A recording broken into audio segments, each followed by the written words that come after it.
नमस्कार दोस्तों। बहुत बहुत स्वागत है आपका इस कार्यक्रम में। दोस्तों, अंतर्राष्ट्रीय घटनाक्रम तो इस समय बहुत तेजी से आगे चल रहा है और बहुत कुछ ऐसा हो रहा है जो अनअपेक्षित है। भारत के संदर्भ में भी ऐसा ही कुछ है।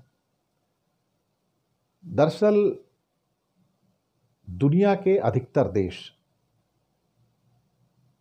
देशों में आपके गल्फ कंट्री भी हो सकते हैं।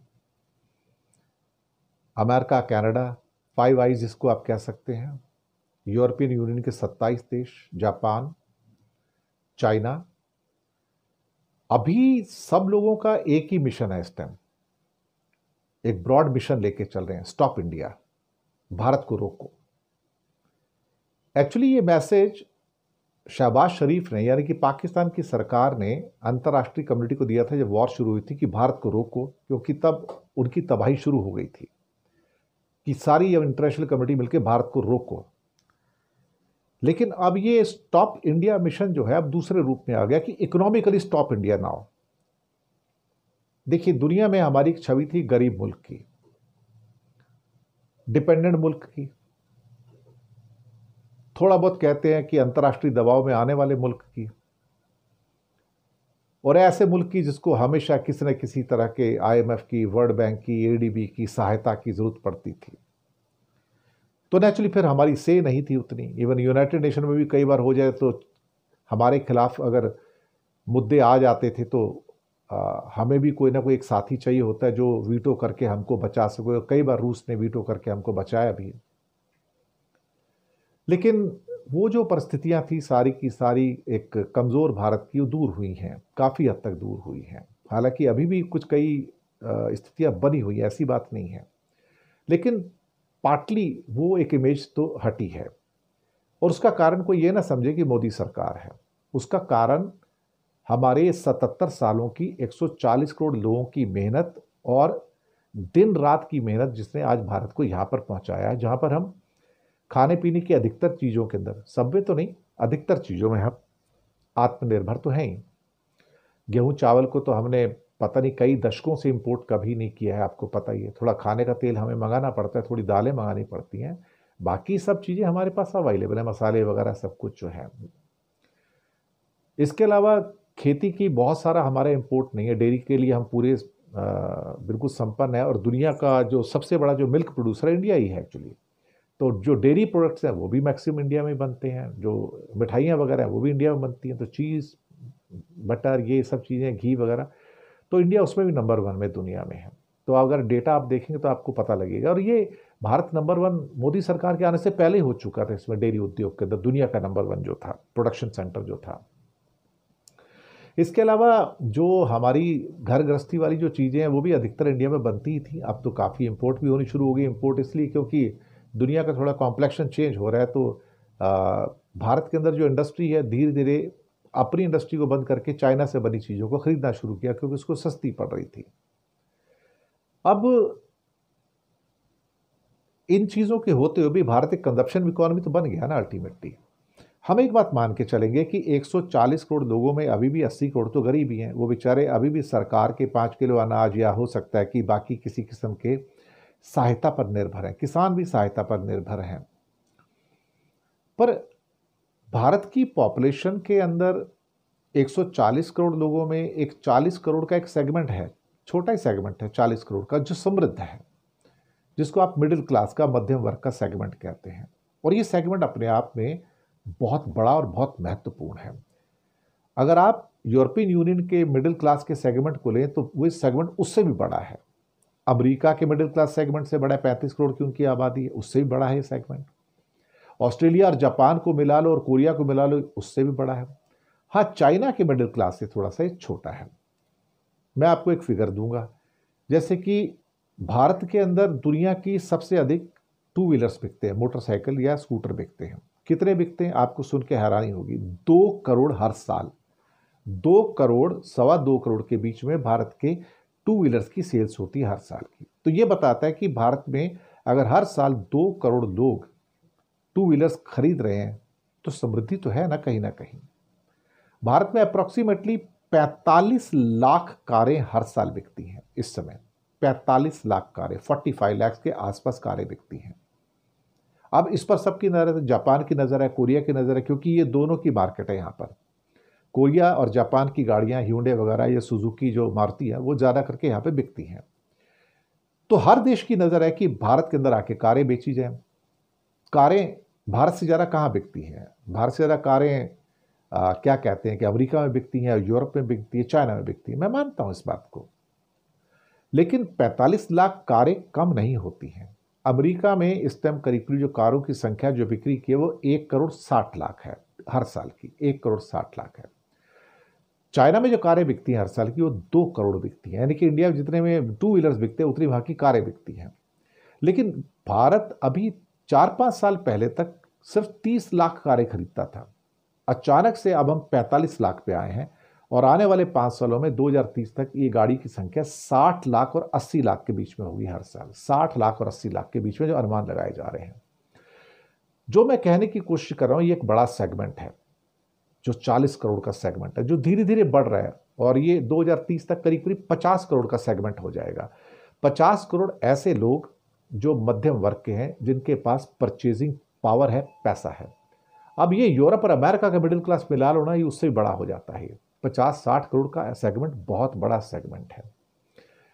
अब ये जो इमर्जिंग सारा का सिनेरियो है, या बाकी चीज़ें भी इंडिया बनती है, स्टील, एल्युमिनियम, मेटल्स की सारी फैक्ट्रियां हैं, फैक्ट्रियों की कमी नहीं है इंडिया में, बढ़ती चली जा रही है, इसमें कोई शक वाली बात नहीं है। और सोलर के अंदर भी, प्रोडक्शन के अंदर इंडिया नंबर 1 है, विंड एनर्जी में नंबर 1 है, तो हम उसके अंदर भी हैं, थर्मल पावर के अंदर भी नंबर 1 है, कोयला भी बहुत उत्पादित होता है।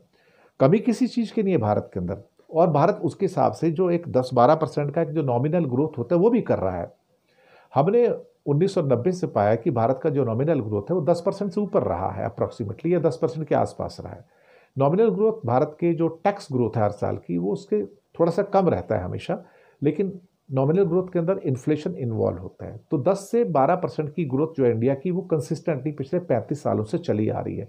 इस बात से कोई फर्क नहीं पड़ता कि मोदी गवर्नमेंट हो या मनमोहन सिंह गवर्नमेंट हो, अटल बिहारी हो, देवगौड़ा हो, इंदर कुमार गुजराल हो या नरसिम्हा राव हो, ये ग्रोथ चलती आई है। ये ग्रोथ वो ग्रोथ है 35 सालों की, जो इंडिया को आज $4 ट्रिलियन की इकॉनमी पे लाके खड़ा कर रही है। मानता हूं 80 करोड़ लोग तो गरीब हैं, लेकिन बाकी जो 60 करोड़ लोग हैं वो तो ठीक ठाक हैं। 20 करोड़ लोग निम्न मध्यम वर्ग के हैं, लेकिन 40 करोड़ तो मध्यम वर्ग के लोग हैं ना, जिनके पास काफ़ी पैसा है आज की डेट में, और वो काफ़ी पैसे खर्च करते हैं। कमाल की बात यह है कि आज फेरारी, लैम्बोर्गिनी जैसी गाड़ियां भारत में गाड़ियां बेचना चाहते हैं, रोल्स रॉयस भारत में गाड़ियां बेचना चाहते हैं, बिक भी रही है उनकी बहुत बड़ी संख्या में, हज़ारों में गाड़ियां बिक रही हैं उनकी। मर्सिडीज, BMW और बाकी जितनी गाड़ियां यूरोप में नहीं बेच पाते, उससे ज़्यादा इंडिया में बेच पा रहे हैं आज की डेट में, क्योंकि यहाँ की क्लास उसको खरीद रही है। अब इस so called mission stop India में चीन और अमेरिका मिलकर भारत को रोकना चाहते हैं। चीन और अमेरिका की नूरा कुश्ती आपने देखी कि पहले 55% का टैरिफ, 145% का टैरिफ है, 245% का, लेकिन वो 2 महीने भी नहीं टिका और अल्टीमेटली अब 40-50% पे सेटल हो गया, बल्कि 30% पे सेटल हो गया। और पिछला कुछ और मिला लो, फेंटानिल का 20%, तो 50% पे सेटल हो गया। यानी कि उसका चाइना का मामला सेटल हो गया, चाइना के आगे ट्रंप झुक गया। ये दुनिया में अब 2 घोड़ों की रेस है, अमेरिका और चाइना की। लेकिन समस्या ये पैदा हो रही है उनके लिए कि तीसरे घोड़े का क्या किया जाए, क्योंकि तीसरा घोड़ा ना चाइना के साथ खड़ा है, ना अमेरिका के साथ खड़ा है, ये किसी के साथ नहीं है, ये रशिया के साथ भी नहीं है। तो तीसरा घोड़ा अपनी चाल अलग चल रहा है बिल्कुल। जैसे अमेरिका अलग चाल लेके चलता है, चाइना अलग चाल लेके चलता है, ऐसे भारत की चाल भी अलग है। और अब $4 ट्रिलियन की इकॉनमी को अगर हम 2030 तक आराम से $5 ट्रिलियन ले जाएंगे और 10% की नॉमिनल ग्रोथ है उसको लेके चलते हैं, तो इससे इनको डर लगता है, क्योंकि और 2 साल के अंदर हम जापान को और जर्मनी को तो क्रॉस कर ही जाएंगे। वो तो बेचारे इस टाइम स्टैग्नेंट है पूरे, बल्कि माइनस में आ गए इस समय। अब अमेरिका भी माइनस में आ रहा है, चाइना की ग्रोथ भी 4 और 5 के आसपास है, भारत की ग्रोथ ही जो सिर्फ 6 और 7% जीडीपी में है, बाकी तो किसी की है नहीं। अब ऐसे में stop India is a new mission, सिर्फ पाकिस्तान के कहने पे नहीं, अदरवाइज भी अमेरिका कहता है कि भारत का जो बढ़ता हुआ प्रभाव क्षेत्र है, इसको रोकने की जरूरत है, इंडिया को एक सुपर पावर बनने से रोका जाए। लेकिन भारत को सुपर पावर कौन बना रहा है? मोदी बना रहे हैं? नहीं, मोदी नहीं बना रहा साहब। क्या मनमोहन सिंह ने बनाया? नहीं। अटल बिहारी ने बनाया? नहीं। देखिए, पिछले 25 साल में देखा जाए तो 11 साल तो मोदी के हैं, 10 साल जो हैं आपके मनमोहन सिंह के हैं, और 6 साल जो हैं अटल बिहारी के हैं। यानी कि 27 सालों के अंदर, 27 सालों में 17 साल का जो राज है, पिछले 27 सालों में 17 साल का राज तो बीजेपी का है। तो भारत लगातार प्रगति तो करता आया ना। मनमोहन सिंह के टाइम में एक्चुअली प्रगति की दर सबसे ज़्यादा रही है, मोदी से भी ज़्यादा रही है देखा जाए तो वो जो एक रूट्स होनी चाहिए या फाउंडेशन होनी चाहिए वो तो मनमोहन सिंह ने प्रोवाइड किया था ना, उसके ऊपर मोदी ने बिल्डिंग बना ली आके। क्या ठीक है, भारत तो प्रगति करता ही है। अब स्टॉप इंडिया कैसे किया जाए, इंडिया को रोका कैसे जाए, कैसे इंडिया के पैरों में बेड़ियां डाली जाए, हथकड़ियां डाली जाए तो इंडिया रुके। पर सवाल ही पैदा होता है कि इंडिया, जैसे कि मैंने पहले भी कहा, कि टेक ऑफ पॉइंट पे है। जब आप टेक ऑफ पॉइंट पे चले जाते हैं तो फिर आपको रोक पाना निहायत निहायत मुश्किल है, मैं आपको पहले बता दूं। और इससे अमेरिका डरा हुआ है, क्योंकि अमेरिका को डर ये है कि हो सकता है अगले 25 सालों के अंदर 2050 तक भारत जो है अमेरिका को भी पीछे छोड़ सकता है। जी मैं सच कह रहा हूं, अमेरिका इस टाइम $30 ट्रिलियन की इकोनॉमी और माइनस में जा रहा है। या 2 या 3% की ग्रोथ, 1%, 1.5%, 0%, 0.5%, -5%, -2%, पिछले तिमाही के अंदर माइनस गया। इस महीने, इस जो नई तिमाही है फिर से माइनस जाएगा। तो मेरा कहने का तात्पर्य है कि चाइना जो है 4 से 5% पे चल रहा है, भारत ही एकमात्र ऐसा है जो 7%, 6.5% पे चल रहा है और नॉमिनल ग्रोथ में 10% पे चल रहा है। ये डराता है कि अगर इंडिया ने जिस दिन अगले और 10 सालों के अंदर $10 ट्रिलियन के आसपास की ग्रोथ ले ली पूरी की पूरी, तो फिर उसको रोक पाना बड़ा मुश्किल है। अनस्टॉपेबल होते हैं ना फिर आप। अनस्टॉपेबल का रीजन इंटरनेशनल मार्केट नहीं है। अनस्टॉपेबल का मतलब है कि भारत की अपनी 140 करोड़ लोगों की जो इनकम बढ़ती है वो भारत की इकोनॉमी को सस्टेन करता है। एक्चुअली एक सबसे अच्छी बात भारत के साथ ये रही है कि अनलाइक चाइना, कि भारत की इकोनॉमी अपने 140 करोड़ की मार्केट पे चल रही है, ना कि विदेशों के निर्यात के ऊपर चल रही है। हालांकि निर्यात का भी हमारा हिस्सा काफ़ी अच्छा है, ऐसी बात नहीं है। हमारा करीब करीब कुल मिला के इस समय 400 सवा 400 बिलियन डॉलर का निर्यात जो है वो गुड्स का है, करीब अगर सर्विसेज को मिला रहे तो 800 बिलियन डॉलर हो जाता है वो। तो एक किस्म से कहा जाए तो 20% हमारा जो ग्रोथ आता है वो एक्सपोर्ट से आ रहा है, तो 20% भारत की इकोनॉमी का जो निर्यात से आता है। अब सवाल ही पैदा होता है कि लेकिन 80% की जो इंडिया की जो सारी इकोनॉमी है वो तो डोमेस्टिक इकोनॉमी है ना, वो तो भारत के जो 140 करोड़ लोग हैं उनकी इकोनॉमी है। ये जो 80% की जो इकोनॉमी है ना, इससे चाइना को भी डर लगता है, अमेरिका को डर लगता है, कोरिया और जापान को भी डर लगता है कि इनके साथ क्या किया जाए, इस 80% को गरीब कैसे रखा जाए। इसलिए वो चाहते हैं कि चाइना की एक वॉर हो जाए। अगर इंडिया उस पर तबाह हो जाता है या इंडिया की बर्बादी होती है तो चाइना की बर्बादी भी होती है, इसमें कोई शक वाली बात नहीं। तो चाइना भी पीछे चला जाएगा, इंडिया भी पीछे चलेगा। अगर ये 20 साल पीछे चले जाते तो अमेरिका की बादशाही जारी रहेगी। और अमेरिका ठहरा सौदागर आदमी, और सौदागर आदमी क्या चाहिए कि दूसरे को बर्बाद कर दो और खुद आगे निकल जाओ। तो अपने आप तो अब आगे जा नहीं सकता। अब एक जो सारे के सारे जो अनुमान निकल के आ रहे हैं कि और कम से कम 25 से 30 साल के अंदर अंदर अमेरिका तीसरे नंबर की इकोनॉमी बनेगा, इस टाइम थर्ड नंबर की। उसमें इंडिया और चाइना नंबर 1 और नंबर 2 पे आएंगे। वहाँ पर चाइना नंबर 1 पे रहेगा, इंडिया नंबर 2 पे रहेगा और अमेरिका नंबर 3 की इकोनॉमी पे रहेगा। ये अनुमान आ रहे हैं इस टाइम निकल के। इन अनुमानों के सहारे ये हो जाएगा कि India will also be an economic and military power. India के साथ एक अच्छा ही है कि इंडिया इकोनॉमी पावर भी बन रहा है और मिलिट्री पावर भी बन रहा है। ये चाइना पैटर्न भी हो गया, अमेरिका पैटर्न भी कह सकते हो। इसको कैसे रोका जाए? अब स्टॉप इंडिया को तो रोकना मुश्किल है। इंडिया चलता तो रहेगा। इंडिया का जो अपने कई बार जो हमारे अंदर के जो अंतर्द्वंद है, यहाँ पर जो हिंदू मुस्लिम डिवाइड है वो हमको नुकसान पहुँचा सकता है, लेकिन वो मैनेजेबल है। ऐसी बात नहीं कि उसको मैनेज नहीं कर सकते, और कोई सरकारें आएंगी तो उसको मैनेज कर लेंगी आराम से। लेकिन हाँ एक बात है कि पाकिस्तान कहाँ से मैनेज करेगा? पाकिस्तान के तो और टुकड़े होने के चांसेस हैं, और जहाँ पाकिस्तान के और टुकड़े हो जाएंगे तो भारत के लिए वो परेशानियाँ फिर पाकिस्तान की ओर से कम हो जाएंगी। इसमें भी कोई संदेह वाली बात नहीं है। लेकिन mission stop India is impossible. चीन और अमेरिका भले ही मिलकर भारत की घेराबंदी करें, लेकिन मुझे नहीं लगता कि वो भारत को अब रोक पाएंगे, क्योंकि अब $4 ट्रिलियन से आप रोक नहीं सकते किसी को। ना तो फ्रांस रोक पाएगा, ना ब्रिटेन रोक पाएगा, ना पूरा यूरोपियन यूनियन रोक पाएगा, बल्कि सबको अब इंडिया की मार्केट चाहिए। अमेरिका के अंदर विद्रोह चल रहा है इस टाइम।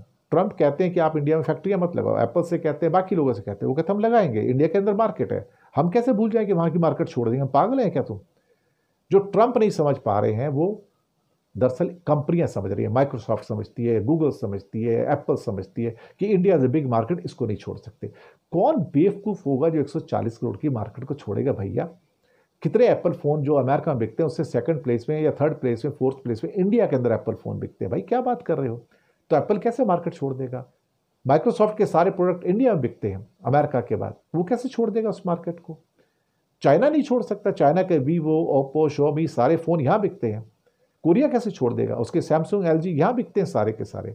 जापान कैसे छोड़ देगा, उसकी सारी गाड़ियाँ जो है, मैं जितनी गाड़ियाँ जापान में नहीं बनती या बिकती नहीं, उससे ज़्यादा गाड़ियाँ वो इंडिया में बेचता है। सुजुकी की नंबर 1 जो प्रोडक्शन है इस टाइम इंडिया है, इस टाइम पूरा का पूरे दुनिया के अंदर इतनी गाड़ियाँ कहीं नहीं बिकती।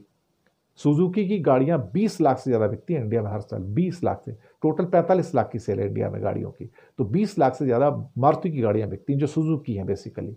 तो सुजुकी की अपनी वर्ल्ड की सबसे बड़ी मार्केट कौन सी है? जापान भी नहीं है, इंडिया है। इसलिए वो इंडिया के अंदर आके इतना काम करता है और आगे बढ़ता है। तो अब रोकना बड़ा मुश्किल है। और ये सरकार कोई भी आए, मनमोहन सिंह की रहे, अटल बिहारी की रहे, मोदी की रहे, या कोई और प्रधानमंत्री आएगा, ये सरकार तो ऐसी चलती रहेगी। और इंडिया की जो सॉवरीन रेटिंग है, प्रोग्रेस है, वो तो चलती रहेगी, उसको आप डिगा तो सकते नहीं है। नाउ दिस इज अनस्टॉपेबल, और mission stop India is going to fail miserably, that I can say very well. शुक्रिया आपका बहुत बहुत।